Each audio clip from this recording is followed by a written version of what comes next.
Welcome back to the show. एक और अफसोसनाक वाक़या सेठी साहब, जिसका ख़दशा भी ज़ाहिर किया जा रहा था, अफ़गानिस्तान के साथ आपके मामलात ख़राब हों तो दहशतगर्दी की नई लहर शुरू हो जाती है। चाइनीज़ इंजीनियर्स 5 जो हलाक हुए एक ख़ुदकुश हमले में। कहा जा रहा है कि 22 गाड़ियों का फूल प्रूफ स्क्वाड था, लेकिन फिर भी अटैक करने में कामयाब हो गया जो ख़ुदकुश हमलावर था। उसके बाद चाइनीज़ हुकूमत पाकिस्तानी हुकूमत से जवाब मांग रही है। क्या जवाब है? कोई जवाब नहीं। यही जवाब है कि जी हम पकड़ लेंगे, पीछे जाएंगे, आपको फुल प्रूफ सिक्योरिटी मिलेगी। They can not provide full proof security. देखिए, it's a long route. Chinese over 100,000 Chinese, lakh से ज़्यादा चाइनीज़ पाकिस्तान में मुख्तलिफ प्रोजेक्ट्स के काम कर रहे हैं जी। उसमें कुछ हमारे इंटरेस्ट में है, कुछ उनके इंटरेस्ट में, कुछ दोनों के इंटरेस्ट में। एक स्पेसिफिक कैंपेन है टेररिज्म की, that is aimed at to stop China in, because इसके अंदर बहुत great powers are involve. America का तो सबको पता है कि America is anti China and America और चाइना के प्रॉब्लम्स चल रहे हैं और अमेरिका नहीं चाहेगा कि ये एक अल्टरनेटिव रूट चाइना को मिले। वो तो पहले दिन से, जैसे वो हमारी गैस लाइन पाइपलाइन के वजह ईरान अपोज है, तो यहाँ भी वो नहीं चाहते कि चाइना का यहाँ फुटप्रिंट पड़े। मगर इसके अलावा इंडिया का बहुत बहुत बड़ा इंटरेस्ट है और अमेरिका का लोकल जो पुलिसमैन है या लोकल ठग है वो इंडिया है। Let me tell you that India is in a बड़ी अग्रेसिव किस्म की ऑफेंसिव डिफेंसिव जिसे वो कहते हैं पॉलिसीज़ इख्तियार कर रहा है in this region via Afghanistan.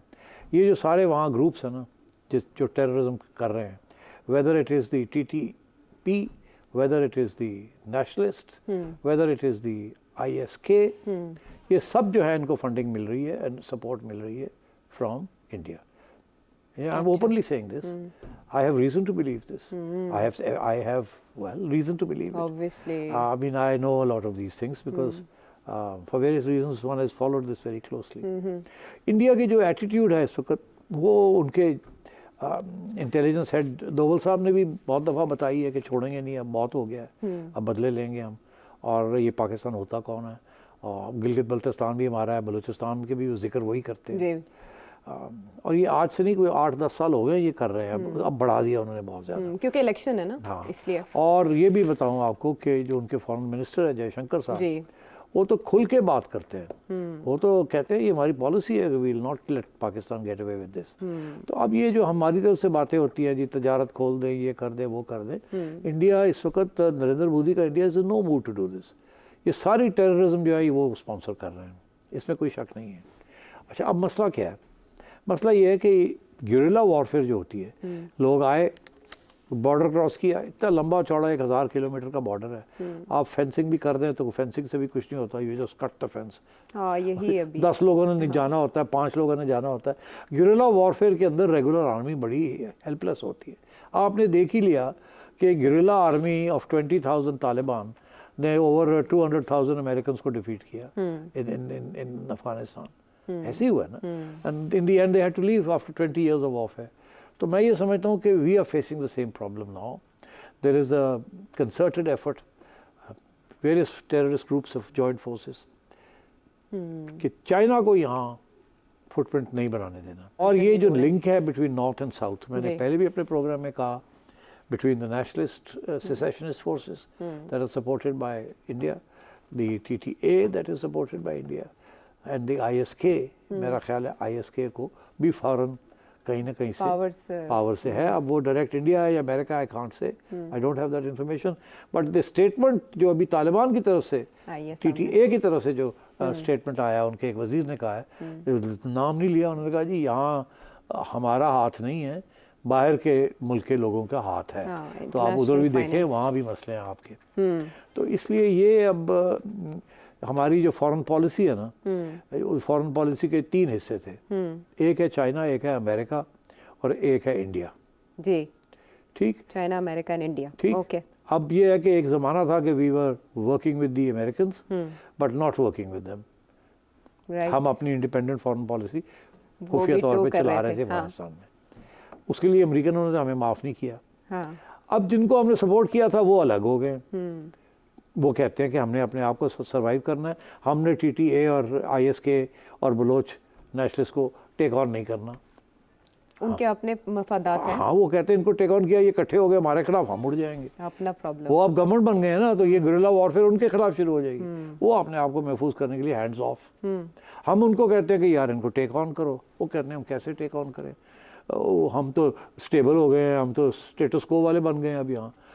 हमारे बोलते इल्ज़ाम लगता है कि आप पाकिस्तान के पिट्ठू हैं, तो हम तो ये अफोर्ड नहीं कर सकते। तो ये अब जो तो आप खुद डील करें इनके साथ, और हम कैसे डील करें, हम इनके साथ कैसे डील करेंगे? We have a regular army, काम करके देख वो गुरिल्ला वॉरफेयर है, तो कैसे आप डील करेंगे उनके साथ? आपने तो बड़ी मुश्किल से स्वात के अंदर और वजीरिस्तान के अंदर इनको बड़ी मुश्किल से ओवर अ लॉन्ग पीरियड आपने जंग करके इनको निकाला यहाँ से। ख़त्म नहीं कर सके आप, वो चले गए कहीं और, मगर आप ख़त्म नहीं कर सके। You didn't win the war against them, they just went across the border. तो वॉर कंटिन्यूज। तो इसलिए हमारी फॉरेन पॉलिसीज़, पुरानी फॉरेन पॉलिसीज़ की वजह से जो बिल्कुल गलत थी, जिस तरीके से शॉर्ट टर्म आपने अमेरिका, इंडिया, अफगानिस्तान को किया, वो उसकी वजह से ये सारा कुछ हो रहा है। अब मसला ये है कि जो आज की जो फ़ौज है और आज की जो इस्टेब्लिशमेंट है वो क्या करे? वो तो कहते हैं सीधे we have inherited this problem. वो जो हमारे चले गए उन्होंने ये प्रॉब्लम बनाए थे, उस वक्त क्या सूरत हाल थी, हम उसके ऊपर तो तबसरा नहीं कर सकते। ठीक है, हमने तो अब जाके डील करना, मगर अब हमारे लिए बड़ा मुश्किल तो काम क्या करें फिर? इसे इंटरनेशनल लेवल पे उठाया जाए, इस पे सॉल्यूशंस लिए जाएं। Logical solution of this issue क्या है कि ना आप अफगानिस्तान को ऑन बोर्ड ले सकते हैं, ना इंडिया आपके साथ बैठने को तैयार है, और अमेरिका अगर यहाँ पर प्रॉक्सीज के जरिए चाइना को नहीं आने दे रहा, तो CPEC का फ्यूचर क्या होगा? So I'm sorry, I don't have the answers. Make me the foreign minister and I'll find you the answers. Oh God!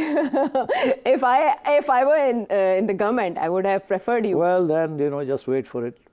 इनके But this is a big challenge. इनके बस की बात नहीं। I'm sorry to say this. मैं मजाक कर रहा था। There are no easy solutions.